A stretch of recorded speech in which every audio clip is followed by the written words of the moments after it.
Hi guys, it's Kayla. Sorry it's been so long. Definitely bit off more than I could chew this semester, and so thank you for your grace. I will hopefully be able to catch up with you guys. I'm so sorry. It's hard to find time to record, lighting. I only have time at night usually, and then my room is super dark and you can't even see me.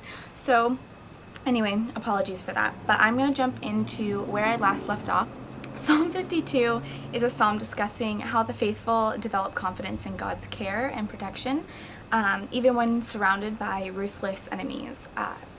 In the Bible, this verse is referencing to 1 Samuel 21, 2-7, where Doeg, a man, slaughters the priests who are helping David escape and stay safe. And this psalm kind of just made me sit and pray for relief from the terror right now that's taking place with ISIS, and words emphasized in this passage that brought me to that were tongues that plot destruction, you workers of deceit. You love evil more than good, lying more than speaking what is right.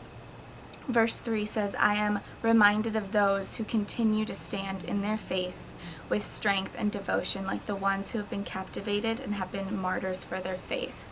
This completely just brought me to the Christians who have died for their faith when it comes to ISIS, as well as lots of other situations, and my prayer goes out for them and their families. But I'm also reminded that Paul in the New Testament, he was someone like ISIS who was killing people for their faith, and God completely transformed his life. And so as I'm praying for these families whose lives are falling apart due to ISIS, I am also praying for the people of ISIS that God would meet them and completely transform their hearts, because that would be such a testimony of God's strength. And I think that so many people would be able to see God's glory through that. And so that is one of my prayers as well, which is kind of weird, praying for the bad guys, you know? Anyway, Psalm 53 is a psalm that is mourning people who do not seek after God, and therefore God's people are treated cruelly by the people that don't follow God. That's pretty much all I wrote down. I didn't have much else to say. It kind of just reflects back onto Psalm 52. Psalm 54, it's from David's perspective, and at the time that this was written, the Ziphites and Saul are trying to capture David and murder him. And this is David's prayer, and I can only imagine those who are currently being persecuted from their faith in God have a very similar prayer to this one in Psalm 54. Psalm 55, this psalm is also a prayer of sorrow.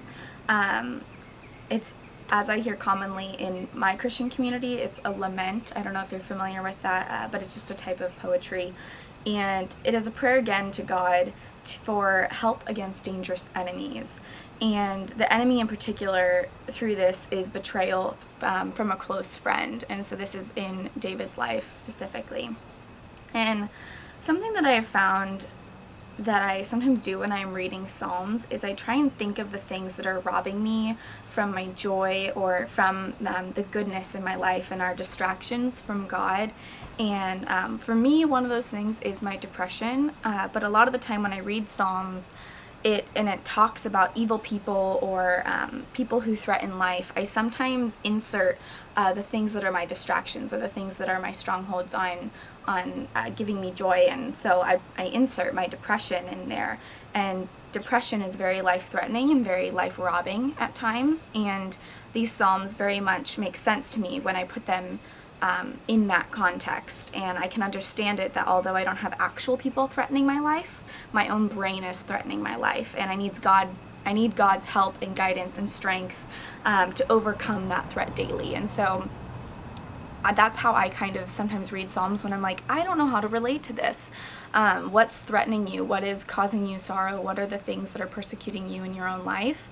And kind of put them in that viewpoint, and then you can kind of be in David's shoes in some way, shape, or form to understand it a little bit more clearer. Psalm 56 is a personal prayer and a reminder that in God we can put our trust and feel strength in that trust. It's a statement of past victories, like in verse 13. It says, "For you have delivered my soul from death, yes, my feet from falling, that I may walk before God in the light of life." And I just think that that is such a strong, victorious verse to just claim over victory. I have had God rescue me from death. I was severely depressed 2 years ago to the point of almost wanting to commit suicide, and a various series of events happened that God just completely swooped me up and saved me from that, which I want to do a video on that specifically on its own. So I will share that separately just so I don't rant on. Psalm 57, I read Psalm 57 and I saw it as instruction that among terrible circumstances we should feel confident in our faith, and that we can cry out to God and He hears it and fulfills His purpose for His children. And I read an urge to praise God and look forward to bringing testimony from this moment and of God's goodness to the whole world. And I wanted to remind you guys that God's purpose, His purpose sometimes looks a lot different than what our purposes are and what we think God has for us. And so sometimes people are like, oh yeah, all in God's timing, all in God's purpose. It's a very Christianese thing to say. And sometimes we lose sight in the fact that sometimes what we truly in our hearts feel is God's purpose for us is actually not. And that's kind of hard to come to terms with. Anyway, in Psalm 58, I looked at this passage actually in a study Bible. I actually have a couple different Bibles that I look through while I'm doing these, and I found what it had to say about this passage, and I found it particularly interesting. It said, Psalm 58 is a community lament, which I mentioned before. It's like a sorrowful psalm that God's people sang when they are amidst injustice among their own rulers. They sang as a community for these reasons. 1, it helps them pray more earnestly for God's leadership. 2, it helps form in the leaders themselves a true moral compass for their leadership. 3, it celebrates the prospect that one day, sooner or later, God will bring His justice in the world and those who trust in Him will rejoice. And I am incredibly involved in my church community down here, and it took me a really long time to really feel like I was a part of a church and find a church that I really felt like I could be part of the community. And it's such a different, church is so different when you actually jump in and get involved. So I really recommend getting involved and doing more than just going in on Sundays. Get involved in a Bible study outside or part of the ministry groups. I really do recommend that. But in my church, I just found this piece of advice from this Psalm 58 Bible application book very applicable and a great thing to bring into practice when you're in your community. It's especially if your community is feeling afflicted or burdened by some type of leadership in any way. Also, my study Bible said that in the beginning of Psalm 58, they are talking to their oppressors, not God. And so when the first part of Psalm 58 sounds really negative and you're like, wow, I can't believe that they're saying this to God, but they're actually not. I thought that at first and I was like, this is not right. And my study Bible kind of cleared that up, saying that it's not God that they're talking to, they're actually talking to the people that are oppressing them. Which makes this passage make much more sense. And I'm kind of curious to what you have to say about the 3 applicable things that the study Bible had to say about being able to pray more earnestly and then celebrating in God's justice later on. I'm curious to what you have to say for that. Psalm 59, this is going to be the last one. I have kind of slowed down on my ability to keep up with these Psalms every day just because my schedule is super crazy, and I apologize for that. And I will hopefully I'm going to catch up and do 2 or 3 a day to catch up with you guys because you guys are going strong and I'm so proud of you. Anyway, Psalm 59. A little history on this psalm. David is the writer. And he has just escaped the men that Saul sent to watch and assassinate him. Really crazy stuff, you guys. The Bible, if you read it, you will realize, better than some movies, to be honest. The Old Testament's really fun, actually. I enjoyed reading Genesis. I read the entire book of Genesis in one night because I was like, dude, this is a really cool, this is so awesome. And yeah, I got really involved. Anyway, little tangent.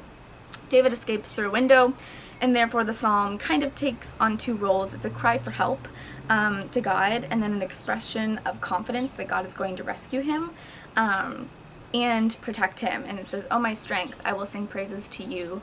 For you, O God, are my fortress, the God who shows me steadfast love." And so I just thought that was really a cool imagery of David being in his home and then needing to flee and praying to God as he's fleeing, rather than doing it before a situation happens or after a situation happens, but like praying during a time that he needs God rather than waiting until later. So yeah, that is Psalms 52 through 59, and like I said, I have definitely fallen short on my end of the bargain, you guys, and I'm sorry. I am going to be doing 2 or 3 Psalms a day in order to catch up with you guys, and then be posting videos as soon as I can. My schedule will be getting easier in the next after 2 weeks from now, and so I will definitely be more persistent on that. But thank you so much for watching. It is so sweaty out, and I hopefully you guys don't see the sweat dripping off of my face. Have a great day, and God bless. Bye. Oh, I forgot to mention, if you like these videos, please subscribe to my channel, as well as give this video a thumbs up. As always, leave your comments, questions, concerns below, as well as follow me on Instagram if you like to see food and just random posts about fitness and things like that. It's at Kayla's Joy, and I'd love to see you there. Bye!